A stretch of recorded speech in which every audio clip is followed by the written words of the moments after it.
Welcome to Your Wealth Matters. I'm Maria Dawes, Portfolio Manager at Capstone Asset Management, and today I am joined by my fellow Portfolio Manager, Janet Kinsing, and we're going to talk about how to evaluate a fund's performance. So Janet, why don't you start us off? Hi, Maria. Happy to be back, and sure thing. So when evaluating a fund, and that could be either a fund that you are already invested in or one that you are looking at potentially investing in, there are many factors to consider. First would be the objective of the fund. Does it align with your objectives? For example, if you're looking at a fund that is growth oriented, but your primary objective is actually to preserve capital, this wouldn't be in alignment with your primary objective. So that should stop you in your tracks already. The second point of consideration is to make sure the fund is aligned with your values. If you have a desire to have your biblical perspective incorporated at the investment level, then you're probably not going to want to invest in, let's say, a vice fund, which, as you can guess, invests assets and securities of companies that derive a large part of their revenue from tobacco and alcoholic beverages, gaming activities, and other vice-related business activities. Maria, what else?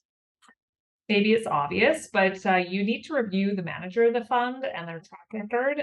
This can give you some clues on how the fund may perform or evolve over time. And also, we've spoken a lot about risk in some of our previous segments. So while this is not about assessing what risk your tolerance is, although that is a pivotal part of the equation, assuming you know risks that are acceptable to you and to your portfolio, it's important to ensure that you're looking at a fund with a similar level of risk.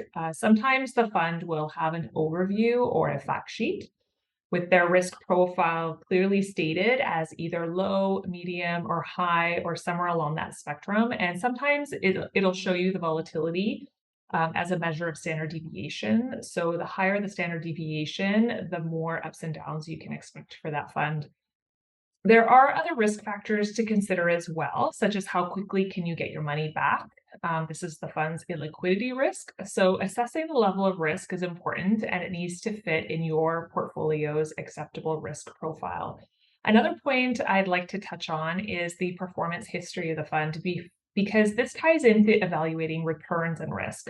Many funds have achieved great returns through the bull market that lasted 11 years from 2009 until COVID hit. And with that, they may have a fairly low standard deviation, but it's important to see how the fund can weather a storm in more tumultuous times. So pay attention to that.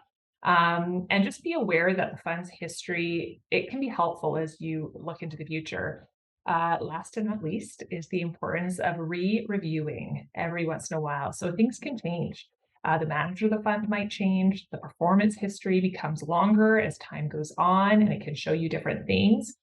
So be mindful of the fact that things can and likely will change, and you need to keep an eye on this. Thanks, Maria. So breaking things down, number one, the goal of the fund should align with your investment objectives. Number two, the fund should be in alignment with your values. Number three, the risk level of the fund should match your own risk tolerance. Number four, be mindful of the performance history of the fund.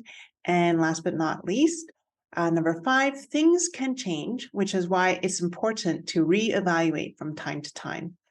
Now, we know that this list is not comprehensive, but hopefully provides some guidelines to work with because let's face it, there are so many funds out there and evaluating them, well, sometimes you feel like you need a degree in order to do that. So we hope that with these tips, you will have a framework to work with.